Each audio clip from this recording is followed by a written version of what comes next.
Thank you, Marie. Today is an important moment in the history of the Labour Party. It's taken many, many months of hard work and humility to get here. It's meant rebuilding trust, not just with the Jewish community, but with all those who were rightly appalled by the culture of the party under the previous leadership. When I became leader, I said I would turn Labour around and give it back to the British people. And the most important and urgent part of that was in tearing out anti-Semitism by its roots. Anti-Semitism isn't evil, and no political party that cultivates it deserves to hold power. I said from the start that we would be judged not on our own terms, but by the return of those who felt they could no longer support us.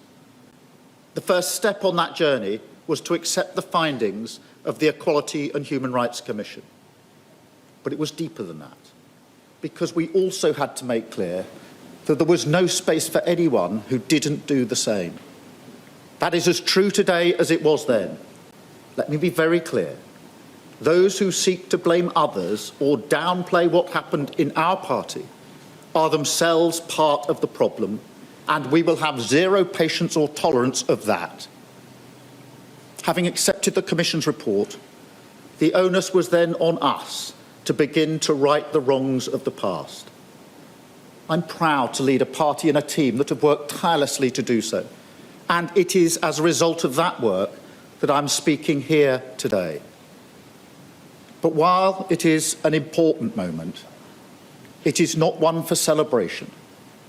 It is one for reflection on how a party that has always prided itself on anti-racism, on its commitment to equality, its belief in a better, fairer Britain, could have fallen so far as to betray its own principles as well as the principles of the country. This is also a moment to apologise once again to all those who were hurt, to all those who were let down, to all those driven out of our party who no longer felt it was their home, who suffered the most appalling abuse. Today, on behalf of the entire Labour Party, I say sorry. What you've been through can never be undone.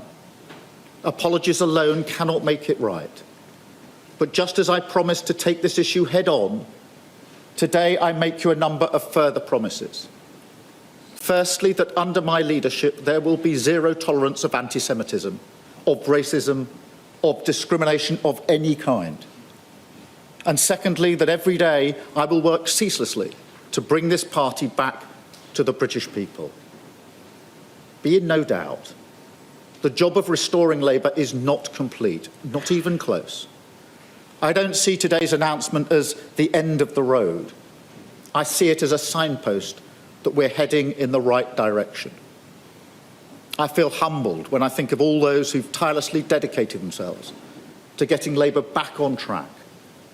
All those inside and outside the party who've made it their mission to restore, renew and rebuild Labour on behalf of the country.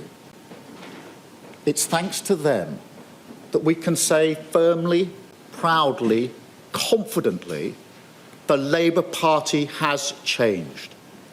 Not because it was convenient to do so, not by fiddling around the edges, not just until the next person to lead the party comes along, but permanently, fundamentally, irrevocably.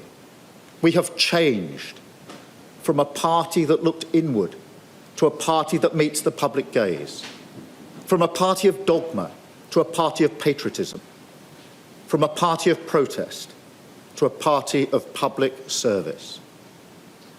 Change is never easy. And I understand that some people won't like the changes that we've made. But I say this with all candour. The Labour Party is unrecognisable from 2019 and it will never go back. It will never again be a party captured by narrow interests. It will never again lose sight of its purpose or its morals. And it will never again be brought to its knees by racism or bigotry. If you don't like that, if you don't like the changes that we've made, I say the door is open and you can leave. But to all those who can see we've changed for the better and are excited about doing even more, to all those who dream of a Britain that is fairer, greener, more dynamic, to all those who want to make this great country greater still, I say, the door is open, come in, make us your home again. Working together, I believe we can do great things for our country. I believe we can be a force for good, and that starts today. No one knows better than me that there is much still to do. That is why my third promise to you today is that I will not rest for a moment until the job of changing the Labour Party for the better and then the job of changing our country for the better are complete. Thank you very much.